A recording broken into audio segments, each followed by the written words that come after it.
Chris में मेरे प्यारे भाई और बहनों, आप सबों को मेरा प्यार भरा जय Yeshu. Wish you a very happy Christmas. Yeshu Masih के जन्म की आपको ढेर सारी शुभकामनाएं। प्यारे मित्रों, आज का जो वचन है वह मैं शुरुआत करना चाहूंगी संत लूकस के सुसमाचार से, उसके अध्याय 1 पद संख्या 35 से, जो कि इस प्रकार कहता है। स्वर्गदूत ने उत्तर दिया, पवित्र आत्मा आप पर उतरेगी और सर्वोच्च प्रभु की शक्ति की छाया आप पर पड़ेगी। इसलिए जो आपसे उत्पन्न होगा वह पवित्र होगा और ईश्वर का पुत्र कहलाएगा। प्यारे मित्रों, सबसे पहले मैं ये कहना चाहूंगी कि jingle bell jingle bell jingle bell जो हम सुनते हैं और या फिर हम गाते हैं, सही मायने में क्रिसमस नहीं है, परंतु जो इसका मुख्य नायक है वह है यीशु मसीह। आप क्रिसमस शब्द पर ध्यान दीजिए, वहाँ पहला शब्द ही क्राइस्ट है, और यदि हम उसी को हटा देते हैं तो क्रिसमस का कोई अर्थ नहीं रह जाएगा।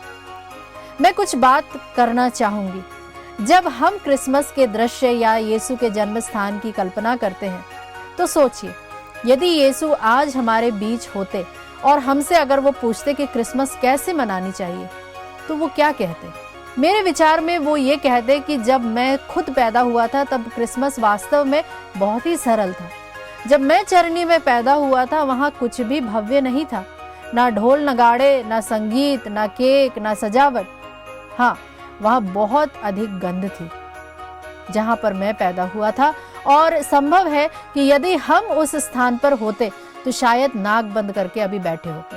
प्यारे मित्रों, क्या ऐसा नहीं होता कि जब हम दूसरे घरों की सजावट देखते हैं तो हमें लगता है कि अरे यह कितना सुंदर है, और हमने इतने बड़े पैमाने पर नहीं सजाया। यदि सामने वाले के घर में एक तारा लगा होगा तो हम कोशिश करेंगे कि हम 2 या उससे अधिक लगाने की पूरी कोशिश रहेगी।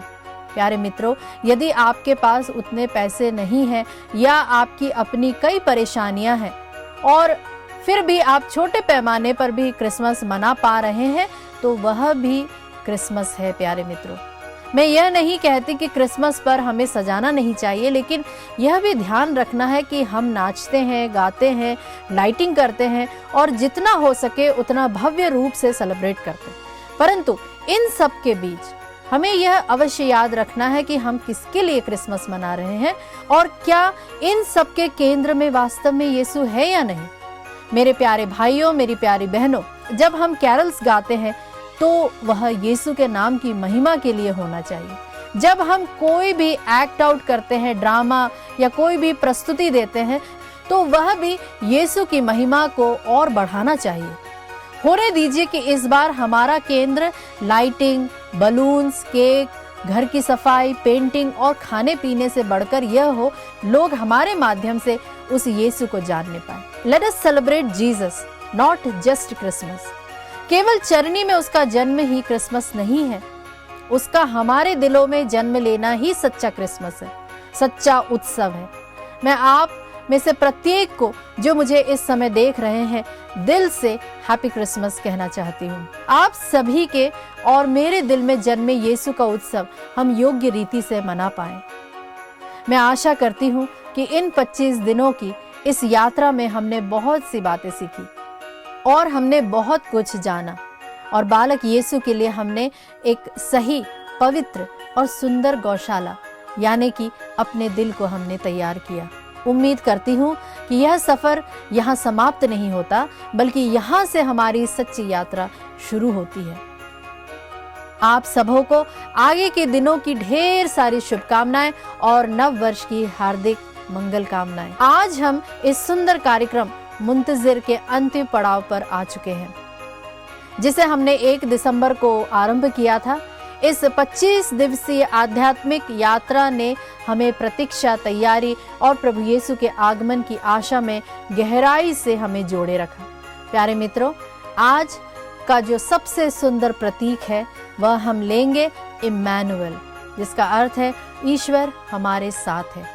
प्रभु का वचन सन्मति का सुसमाचार अध्याय 1 पद संख्या 23 में कहता है, देखो एक कुंवारी गर्भवती होगी और पुत्र प्रसव करेगी और उसका नाम इम्मानुएल रखा जाएगा, जिसका अर्थ है ईश्वर हमारे साथ है। प्यारे मित्रों, यश्य के धड़ से एक टहनी निकलेगी, उसकी जड़ से एक अंकुर फूटेगा, जिसे हम पढ़ते हैं इसाया नबी अध्याय 11 पद संख्या 1 में। इन सभी दिनों में हमने यश्य के धड़ से एक टहनी को बढ़ते हुए हम देखते आ रहे थे। पहले दिन वह खाली था और आज 25वें दिन वह पूरी तरह से सुंदर, सार्थक और जीवंत हो चुका है। 25 क्रिसमस प्रतीकों के साथ और सबसे महत्वपूर्ण चरनी में बालक यीशु के साथ। मैं आशा करती हूँ कि इस कार्यक्रम से आप सभी को आध्यात्मिक उन्नति प्राप्त हुई है। यदि आप इसे कभी भी दोबारा सुनना चाहते हैं, देखना चाहते हैं, तो आत्मदर्शन प्लेलिस्ट के मुंतजिर फोल्डर में जाकर आप सभी एपिसोड्स फिर से सुन सकते हैं। यह कार्यक्रम आप सभी को आत्मिक रूप से उन्नति प्रदान करे। आपको और आपके चाहने वालों को आप इसे जरूर शेयर करें। यीशु का प्रेम, शांति और आनंद आपके परिवार में सदैव बना रहे। आप सभी को एक पवित्र और आनंदमय क्रिसमस तथा नव वर्ष की हार्दिक शुभकामनाएं। इम्मानुएल, यीशु हमारे साथ है।